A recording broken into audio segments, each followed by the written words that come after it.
Welcome back to WebEx 2025 with Landing Stage. Let's move on to our next session, titled The Future of the Stablecoin Ecosystem, Integration and Possibilities between Traditional Finance and the Web3 Ecosystem. Here are our guest panelists. Yusuke Takezawa, Progmat, Zhang from DigiFT, Mitsuru Kayahana from Swift, McDonald from Ripple, and our moderator is Levi Hinson from Coinpost. Please welcome to the stage.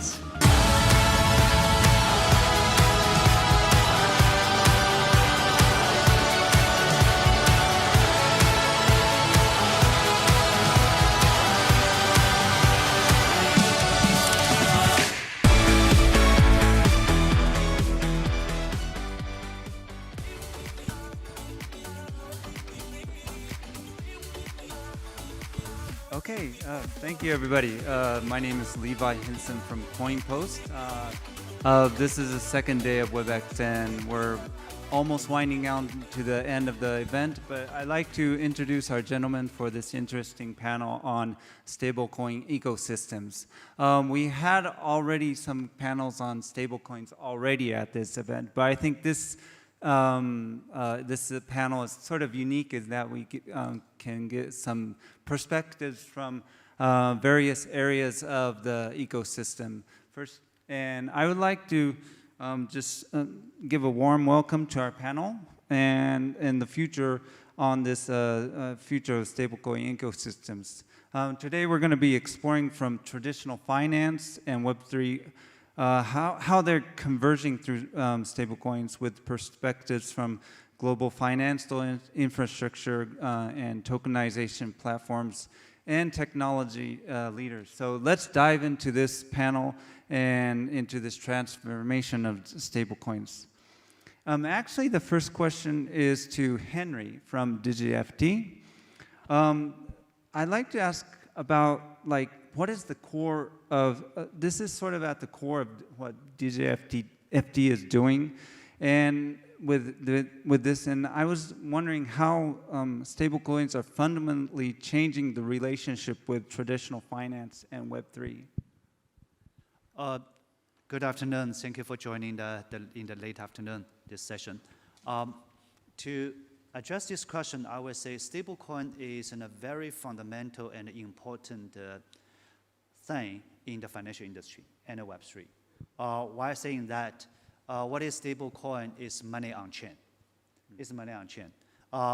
In the human history, the money has been maybe only 3 stages: money in papers, which was before, and money, electronic money, which is mostly current. Then we come into a stage of money on chain, and called the stablecoin or CBDC, but basically they are money on chain. Thanks for the technology background, it's blockchain and Web3. So once the money on chain, many things will happen. Money is a medium of exchange. Since money on chain, then people will quickly talk about where do we use money? We use money to pay, we use money to invest. So once the money on chain, the way of payment will be very much evolved, just like 30 years ago when we moved the things online. And also, equally to that is will be very different is how to use the money on chain or the token money to invest. Then coming to another hot topic recently and also in this forum is like RWA. Basically is RW, real world assets on chain. It's token, RWA tokens. So I would take a pause here. So basically I think money on chain is very, very strategically important. Yes, I definitely agree with that. So Mitsuru from Swift, would you like to add anything onto that? Yep, thank you for having me. I'm Mitsuru Kayahana. I'm from Swift, based in Tokyo, looking after East Asia region. From Swift perspective, and in the context of stablecoin and with the existing finance ecosystem, I would say, the Swift and correspondent banking is always mentioned slow. But from our perspective and from our data and analysis perspective, we would say we are fairly fast from messaging perspective, of course. Actually, 90% of the all the cross-border payment message is reaching out to the beneficiary bank within 1 hour, which is actually beyond the target that G20 and FSB set for 2027. So we are doing pretty good in this area. But at the same time, we see that from end-to-end payment experience perspective, it's quite slow. Why? Because the bank upfront, and as well as the bank on the beneficiary side, are taking a long time to process the message. And this is because they are doing the regulatory compliance and checks and so forth, and this is to protect their users and customers. And also, it contributes to the financial stability and safety. So even the, I would say, the instrument perspective, it changes to the stablecoin or the other digital form of money, it won't significantly change the process as long as the bank serves as an intermediary and service provider for the payment. Having said that, we see that aforementioned G20 and the FSB's targets, the banks are constantly making an effort to make all the mentioned process efficient, and it will certainly contribute to the speed up the payment in the end. So ultimately, answering to your question, I would assume that the improved cross-border payment on the existing SWIFT as well as the corresponding banking model will coexist with a new type of payment using stablecoin and other digital form of the money, and that will serve for specific purpose, segment of the customer, and the use case. That is my view. Okay, thank you, Mitsuru. Yusuke, would you like to add anything how that affects the Japanese market from a Japanese perspective? Hi, hello everyone. My name is Yusuke. I'm a Chief Strategy Officer of Progmat. And some of you might know Progmat is providing a tokenization platform based in Tokyo. So we are supporting the stablecoin business, not only in Japan, but also in global. And I believe one of the characteristics of stablecoin is lies in their compliance with the legal framework. And in the past, although TradFi players recognize that a Web3 concept or technologies had a potential to create more effective financial ecosystem. However, the lack of, the sufficient legal infrastructure made it difficult to apply them to the actual financial transaction.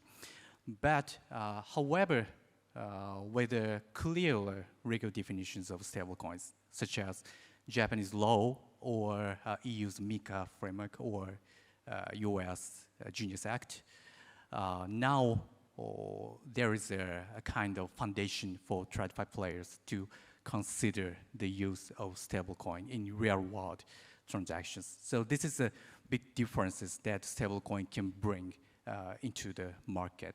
And this is not a situation only in Japan, but also in global as well. So one of the infrastructure providers we're considering how to leverage this new infrastructure or this new legal framework to create better financial ecosystem or better business scheme. So this is what we're seeing in the market or what we are feeling from the project we're doing now. Okay, thank you, Yusuke. Finally, Jack, I'd like you to add something as a leader in the technology that's backing all of this globally. Would you like to add on something, how this?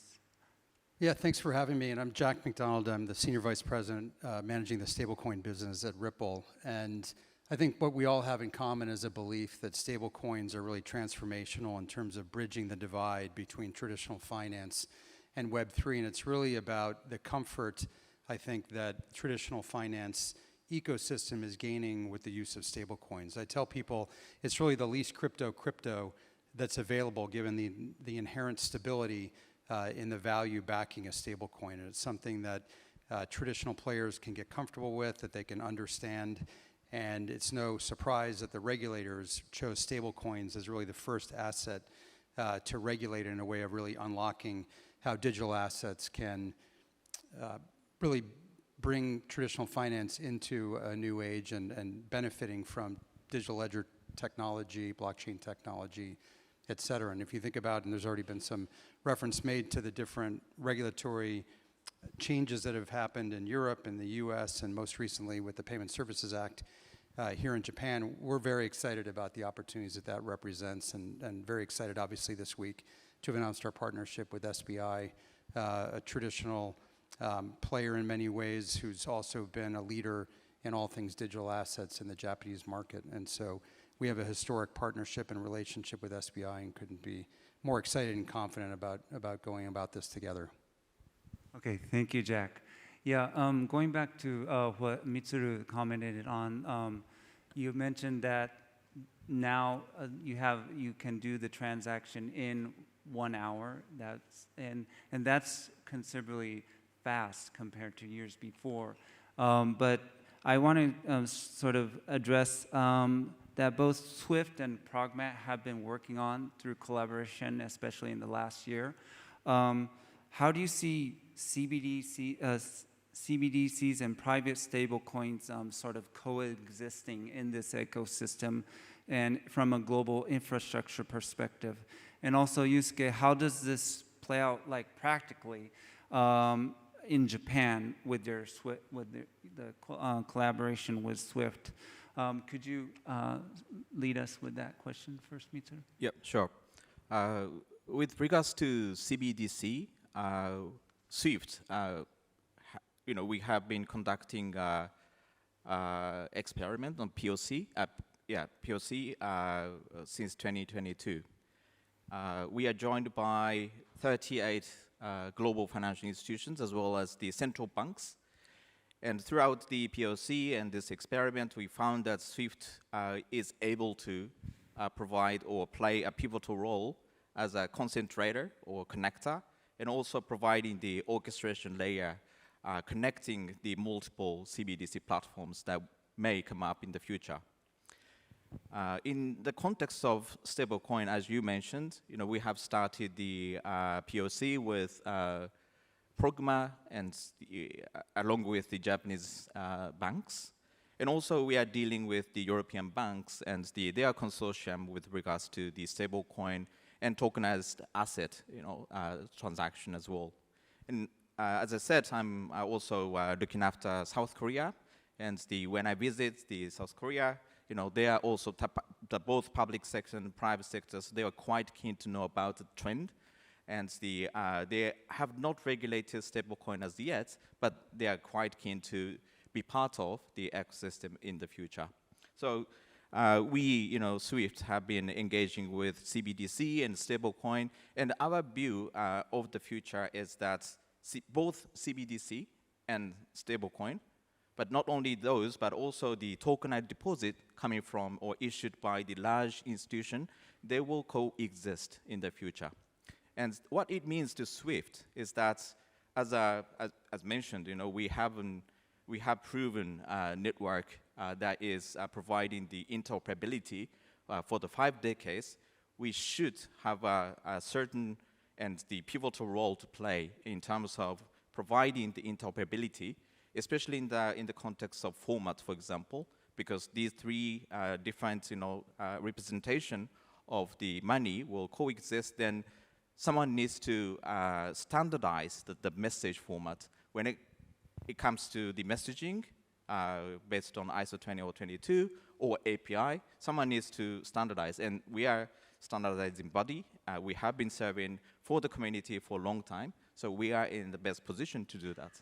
That is our view of the CBDC stablecoin and, as I mentioned, token deposit. Thank you. Yusuke, do you have anything to add on to that? Yeah, so generally speaking, I don't see CBDCs and stablecoins as competitors, but rather, the complementary instruments that cover different transaction domains, where they are working together to build a single blockchain-based ecosystem.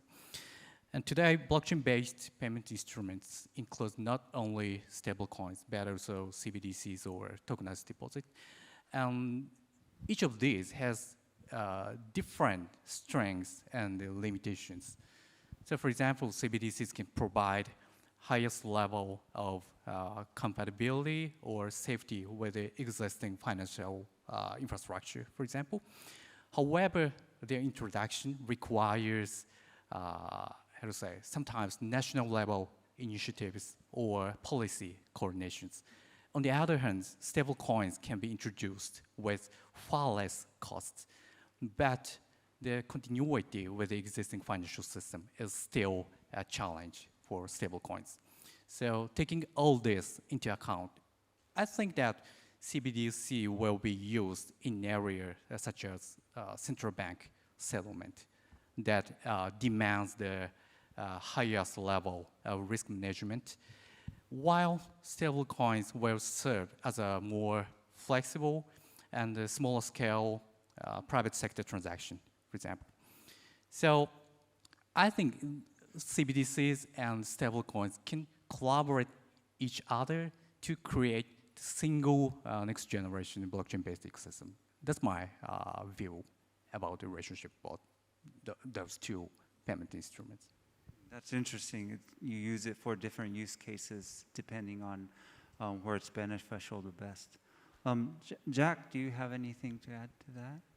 We at Ripple, really the origin story of the stablecoin, in part from a technology standpoint, started with the work that we did with CBDCs. We had a number of pilots around the world, quite successful at that, and we very much believe in a tokenized world on chain. That said, we've made the decision to really put our resources and time behind the stablecoins because we feel like that's the real unlock of the future here and where we at Ripple can have the biggest impact. I'd also note that I think certainly in the US there's legislation actually precluding the US government from issuing a CBDC. So I think you have to look at the growth of CBDCs on a very specific jurisdiction by jurisdiction or sovereign by sovereign perspective. But at Ripple, we're focused on our stablecoin. We've kind of made our bet there and have a playbook that we're running. Okay, yeah, thank you. Actually, I just want to move on to the next question to dive more into what Swift is actually doing right now. So you mentioned about like you're going to keep the traditional messaging services, the APIs or all those, and you're going to integrate them with the stable coins. What specific role do you think, because as I mentioned at the beginning of this panel is unique because it finally brings together how stablecoins can be actually utilized globally using the traditional technology. And how, could you add on to that how Swift plays a role there?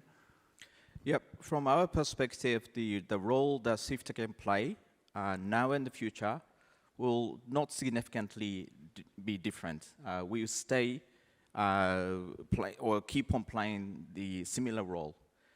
First, still now, you know, our motto is to do the responsible innovation. And what it means to us is that firstly, we have to deal with the regulated, you know, currency. So for example, sometimes, you know, we're seen as a US dollar dominant network, but we're not. We are dealing with 150 currencies over a rail, and all 150 currencies are regulated by the local regulators. And in the future, if we welcome the digital forms of the money, those money must be regulated as well by the local regulator. That is one. And another thing is that we have to have a clear demand from the community. We are member-owned, and the financial institutions are main, you know, the members of us. And then we have to make sure that those financial institutions are coming up with a clear demand with regards to the innovation. And then in this context, because we have identified, you know, those, conditions are met, we are now dealing with a number of innovative initiatives globally. That's number one. And another thing is our mission is to combat against the fragmentation. So we see a number of platforms and networks coming up with their own proprietary message formats or protocols and so forth. But according to the economist paper commissioned by SWIFT that was issued last year, if this type of fragmentation will go further, then world GDP will be negatively impacted by 60% by 2030. So this is not the systemic risk or systemic issue. This is the economic risk and issue. That's why our role is to bring all those platforms together to make sure that they speak the same language and also elevate the level of security to the same level, and the security, resiliency, and those things that we are able to add to the global ecosystem. That is, again, SWIFT's role. And again, this won't change in the future. Okay, thank you, Mitsuru. Actually, Henry, what do you think about SWIFT's vision about this, surrounding this, like to promote this sort of the infrastructure around this from a technology standpoint? What do you think about SWIFT's vision? You mean SWIFT's vision? Yeah.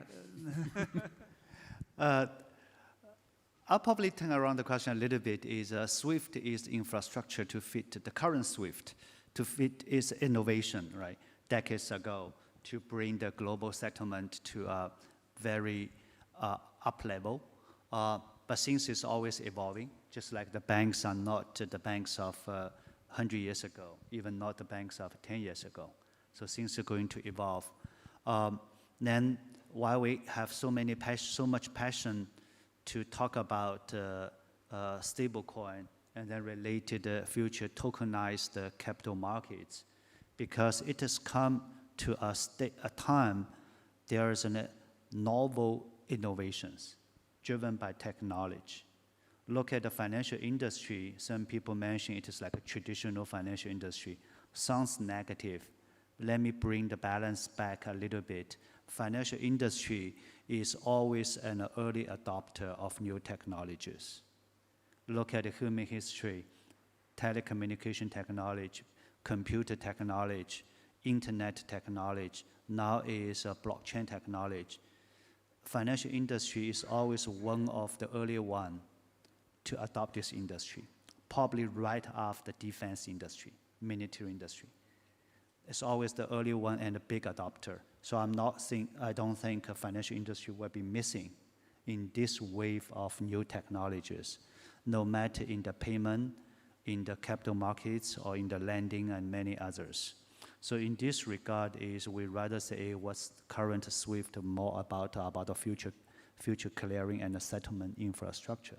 And then maybe last word is from DigiFT perspective, we have a very sharp positioning is to contribute and trying to contribute in the capital to improve the efficiency, capital efficiency and operational efficiency in the capital markets. In this regard, we very welcome no matter CBDC or no matter stablecoin, and no matter SWIFT or some other clearing systems to quickly evolve itself into the next stage, leverage on the new technology is token-based, because the efficiency will be so much substantially improved. Then once this settlement, the currency is very important, is a media of exchange.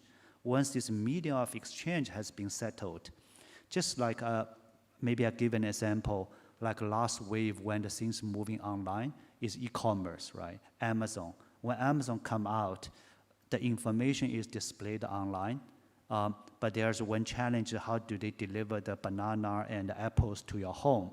It's a logistic system, has to match that.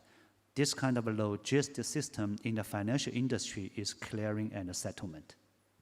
Is clearing and settlement. That's a logistic system of financial industry.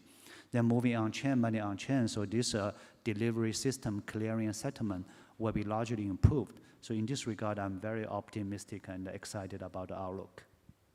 Okay, thank you, Henry. Actually, the next question is for Yusuke. I know you've worked with Japanese banks extensively, and coming from that, what do you think are the sort of the barriers and the expectations for institutional adoption of this new framework and technology? Like, what are the key factors that can accelerate institutional adoption? Okay, so currently I see two major challenges when we consider the international use of stablecoins. The first one is the differences in law or legal or regulatory framework across countries. And the second one is the scalable infrastructure, how to scale the standardized infrastructure. And for the first challenges, I think it's quite difficult to solve in the short term because it will require international collaboration or step-by-step efforts to advance the standardization. But for the second one, I think we can approach to this issue through collaboration with SWIFT or other key players in the market. Because there are existing financial ecosystem or existing business operational system. So no one knows current business model will last forever. But at least one of the biggest challenges we are facing now is how to join this new ecosystem. And sometimes, in most of the cases, we have to involve FIs or large market players. This is because without those players, for example, the emerging payment service provider can provide stablecoin-based settlement application, and it will cover retail transactions. But when we see the whole financial transactions, the percentage of retail transactions is still small.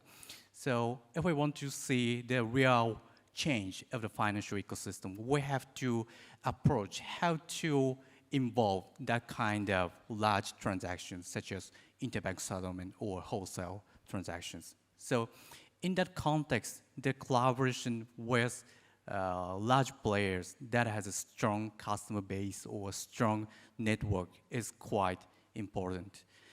And when we talk to the traditional Japanese players, to be honest, many players still hesitate to make a huge investment because the market is still early stage. And normally, to make decisions, they have to go through a lot of internal processes. And there's no solid evidence to make clear that this project will going well. And in that context, what we are doing now is leveraging the existing system or infrastructure. Through that process, we can minimize the additional investment cost, even if they want to use the new payment instrument or new payment system. So this is one of the very important approach to involve the key players in the market, and especially considering the Japanese culture or Japanese companies' actions in the past, that is key. That's Progmat perspective. Okay, thank you. Jack, would you like to add on? Yeah, I would say two things. One, to your first question around what are the holdbacks or the factors holding back adoption, I think there's really three. One is comfort, which is going to come from education. And as we talked about earlier, stablecoins, by their very nature being stable, and particularly when you look at certain stablecoins that are managed in a way, for example, how we manage ours, that we'll talk about in a moment, we're going to give great confidence to the largest institutions to use them. Second of all, regulatory clarity and tailwinds are going to encourage a lot of institutions to come out and adopt stablecoin usage. Then third, having the infrastructure in place to support that. I do think that there's a risk, and this has been suggested in part up here today, that maybe we try to put this new financial operating system on the legacy rails. And I'm concerned that that may actually hold back the potential, or we might try to do it in incremental steps and save money along the way and not actually be bold and innovative, because I do think that there's a better way. We can still work within the system. We're not trying to overthrow traditional financial systems, but I do think the opportunity with this new technology is pretty profound in terms of what we can do. Last thing I would say is that not all stablecoins are the same, and we've issued the gold standard of stablecoins, a dollar-backed stablecoin. BNY Mellon is our custodian. All of our reserves are in high-quality liquid assets. We come out of New York State. We're a fiduciary. We hold our customer assets in bankruptcy remote accounts, et cetera, et cetera. And as the legislation continues to evolve in different jurisdictions, whether it's in the EU where we'll get an EMI license, whether it's a country like Japan where we're partnering with SBI, we're walking through the front door of every regulator, and we're doing it in a regulated way, in a very compliance-first way. And I don't think that we're going to have the same sort of challenges that others are going to do to embrace the opportunity and to entice the largest institutions who want to come and get into this segment of the business by partnering with folks like Ripple. Okay, thank you. That actually leads to my next question, which is again to you, Jack. But I think this is an area where Ripple sees its sort of direct client impact. And how do you think this cross-border payments benefit from the stablecoin integration? Yeah, I mean, stablecoins are the killer app for global payments. I think what we've seen at Ripple, and Ripple has been in the payments business since 2012, we've seen really from the front row how stablecoins are being used increasingly. And it really has to do with the 24/7 nature of it, the ability to move value in a frictionless way. It's cheaper, it's faster, it's stronger in terms of a regulatory footprint. Again, if you are regulated like we are, it minimizes or negates a lot of the FX transactions that happen. It reduces error. There's a log in an immutable way using blockchain technology. So there's a dozen reasons why it's better, and we're already seeing the benefit of stablecoin adoption, not only in payments, but specifically within the Ripple payments. We've doubled down more recently. We've made an acquisition of a company called Rail that we announced last week, 10% of all stablecoin payment flows. It's a $183 trillion industry today, and I think a unanimous view is that stablecoins are going to be used more and more in the global payments business. And so we're excited about that. We're excited about bringing really a one-stop shop to that sort of solution for institutions who then also need better liquidity. We've got a trading and a prime brokerage business. Now you start to talk to corporate treasurers about how they're going to hold those assets, and we've got a custody business. So we think about the creation, building infrastructure to help institutions create, store, move, and exchange value around the system. And that's where we're investing from an M&A perspective, but also from a internal and organic development standpoint. Okay, thank you. Henry, would you like to mention any use cases that have customer benefits of this, from this technology? Oh, there will be many, and just in the beginning, because that one has been substantially moved to efficiency, right? Stablecoin money on chain. Money on chain, look at the settlement, use the money. Now is no matter T+1, I mean, payment actually is already very quick. As mentioned, Swift 1 hour, right? But the capital markets actually is very slow, much slower. I mean, the stocks, we're still talking about T+1, T+2, and some funds are even longer. So it's pretty slow. Then, given this technology move forward, actually this move forward actually is huge. We even talk about the 24/7 instant settlement in seconds, or even maybe later in less than 1 second. So if moved to 24/7 in seconds, instant, it's almost the ideal situation. What can be better? So we are at a point enabled by a technology can move from the current wherever we're happy with the current, will move to the most ideal situation. That's very exciting. So based on that, many values I would say, will be unlocked. I would use the word is imagination rather than we think about it. It's not more than forecast, it's imagine. Just like 30 years ago, we talk about internet will be huge. I don't think we can foresee how the internet has been widely and deeply used today. So we can apply the same kind of imagination for the blockchain thing. But immediately is because once you do the payment, CBDC or stablecoin, Ripple, etc., you can do already in seconds, right? And a high performance chain, and the chain performance so far is still not ideal, but it's still already in seconds. It's already in seconds. Then based on this kind of things changed, just like people, riding horses versus go to the speed train or taking flight, this kind of a leapfrog. So in this regard, I cannot exhaust all the use cases. And then ideally, I think the future will be payment instant 24/7, and also the capital markets. If you ask me to envision what the future will be, there will be the cross asset class, cross market, cross platforms, cross geographies, and 24/7. Thank you. Yeah, that's actually kind of, you've answered my last question partially already, but I just want to close off this session like looking into the future like Henry has. And first of all, to Mitsuru, with the global infrastructure vision, what would it look like in 3 to 5 years from now? Yep, it's the right time to bring a thought together and to achieve the interoperable future. SWIFT needs to stay agnostic to currency, platform, and network, and open for any other networks, as long as regulated and as long as the certain level of security is maintained. We are open to connect and bring the world interoperable. That is the vision, and in the 5 to 6 years' time, let's hope that we will be able to see the future not fragmented further, but promoting the interoperability. Okay, thank you. Yusuke, could you add on how do you think your collaboration with SWIFT can serve as a model looking 3 or 5 years ahead? So as Mitsuru mentioned, what we are trying to do is to integrate the fragmented ecosystem in the global.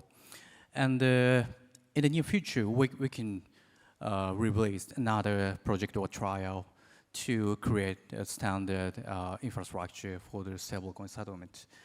And I hope this can be one of the options for global players to start new blockchain-based business using stablecoins. And without such kind of standardized infrastructure, I think it's quite difficult to create real social benefit, because stablecoins' significance can be seen only when it is used for cross-border transactions based on the scaled infrastructure. So this is, we believe this is one of the very important approach, and in the 3 or 4 years, I hope we can materialize some important infrastructure for the financial players in the global. Thank you. Jack, would you like to add on any broader stablecoin ecosystem landscape that you can? Well, I would just say, and I totally agree about the comment, we haven't spent much time talking about the capital markets opportunities, but using a stablecoin as a cross-asset class margin use of collateral is really significant, and the work that is already being done with the regulators to recognize that, I think, is really exciting. I think over the next 3 to 5 years, I agree with the view that we'll have a more unified system. Again, it's evolution, not revolution, and I think traditional finance will look very different 3 to 5 years from now than it does today. And I would say the other big thing that I'm most excited to see over that time period is the impact that regulatory clarity is having. We've seen in a short order what's happened, just the buzz around here the last couple of days around stablecoins in Japan. You see the impact of the Genius Act in the US. And so just the opportunity for those regulations to really have an impact and to unlock the real potential of stablecoins and other types of digital assets, I think, is really exciting. Okay, thank you. Unfortunately, we're out of time. I thank you so much, gentlemen, for your time, and I think I'll wrap up our panel right here. That's all we have. Give a round of applause to the gentleman here. Thank you very much for informative discussion, everyone. Let's move on to a group photo session with everyone on stage.